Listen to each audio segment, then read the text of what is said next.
اگر تم صبح اٹھ کر بھی تھکے ہوئے محسوس کرتے ہو، اگر کام شروع کرنے سے پہلے ہی دل بھاری ہو جاتا ہے، اور اگر تم خود سے کہتے ہو میں بہت آلسی ہو گیا ہوں، تو رک جاؤ۔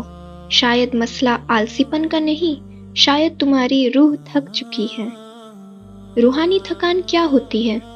روحانی تھکان وہ ہوتی ہے جب جسم کام کر سکتا ہے مگر دل نہیں چاہتا، جب نیند پوری ہو مگر سکون پورا نہ ہو، جب زندگی چل رہی ہو مگر دل کہیں پیچھے رہ گیا ہو۔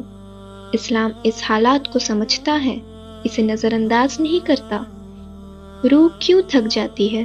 روح تھکتی ہے جب ہم ہر چیز کے لیے لوگوں پر بھروسہ کرتے ہیں مگر اللہ سے بات کرنا بھول جاتے ہیں، جب ہم اپنے دکھ کو لکھتے ہیں مگر دعا میں نہیں رکھتے، جب ہم صرف چل رہے ہوتے ہیں لیکن کہیں رک کر اللہ کے سامنے بیٹھتے نہیں۔ نبی پاک صلی اللہ علیہ وسلم نے فرمایا کہ دل بھی تھک جاتے ہیں جیسے جسم تھکتا ہے، اس لیے انہوں نے ہمیں سکھایا کہ اپنے دلوں کو قرآن سے آرام دو۔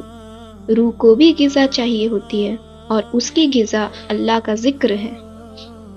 تم آلسی نہیں ہو اگر تم کام سے بھاگ رہے ہو، تم تھکے ہوئے ہو کیونکہ تمہاری روح کو آرام نہیں مل رہا، اور روح کا آرام صرف دنیا کے بریک سے نہیں آتا، وہ صرف اللہ کے پاس واپس جانے سے آتا ہے۔ روحانی تھکان کا علاج: صبح کی روشنی میں 2 رکعت نماز، دل سے کی گئی چھوٹی سی دعا، موبائل بند کر کے تھوڑی دیر خاموشی، اور اللہ سے یہ کہہ دینا، یا اللہ میں تھک گیا ہوں۔ یہ کمزوری نہیں، یہ یقین ہے۔ یاد رکھو، اللہ تمہاری کوشش بھی دیکھتا ہے اور تمہاری تھکان بھی۔